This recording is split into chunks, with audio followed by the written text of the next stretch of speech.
अब औषधि खानु पर्यो। ओरियो 2टा खान्छु। हेर्नु त मैले माथिको खाएँ। म आज धेरै खुसी छु किनभने मेरो आज एलर्जी नै आएन। वाह, यो औषधि त राम्रो रहेछ।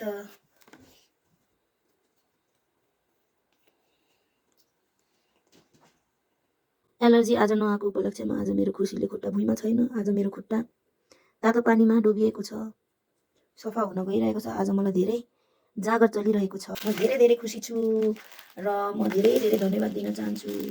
यो सबै कुराको श्रेय जान्छ मेरो बेस्ट फ्रेन्ड जुन केटिएममा हुनुहुन्छ। तिमीलाई धेरै धेरै सम्झना, धेरै धेरै धेरै धेरै धेरै धेरै धन्यवाद छ।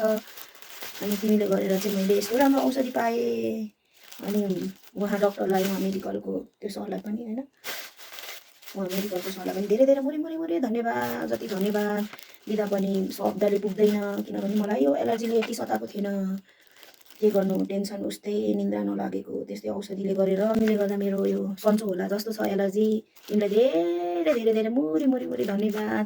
तिम्रो यो गुण मैले कहिले चुक्ता गर्न सक्दिनँ, चुकाउन सक्दिनँ। नत्र भने कति खर्च हुन्थ्यो त्यहाँ आएर पनि। अब सन्चो हुन्थ्यो हुँदैन थियो, तिमीलाई मैले कन्ट्याक्ट नगरेको भए काठमाडौँ गएर हस्पिटल कता कता चारे रहनु पर्थ्यो होला। हजुरहरूलाई पनि त्यस्तो समस्या छ भने काठमाडौँको कोटेश्वरदेखि अलि तल जडीबुटी भन्ने ठाउँमा चाहिँ त्यहाँनिर छ मेडिकल, ठुलो स्टोर छ। I don't know the name of that medical store, but त्यहाँ सोधीखोजी गर्दै जानुहोस्। त्यहाँ एकदम राम्रो राम्रो औषधिहरू पाउँछ अरे। पहिले नैबाटको यो पुरानो मेडिकल स्टोर अरे, भिड हुन्छ अरे पुरा। एकदम राम्रो यो अब चेकअप गराउनुहुन्छ अरे। र मेरो पनि यसरी एलर्जी सन्चाउँदैछ र म धेरै खुसी छु।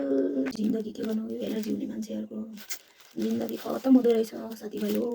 त्यही भएर एकदमै राम्रो त्यस्तो मेडिकल सेन्टरहरूतिर, हस्पिटलतिर राम्रो बुझेर मात्रै औषधि खानु होला यो एलर्जीको, नत्र भने धेरै शरीरलाई असर पर्छ है। त्यति भन्न चाहन्छु। बाई।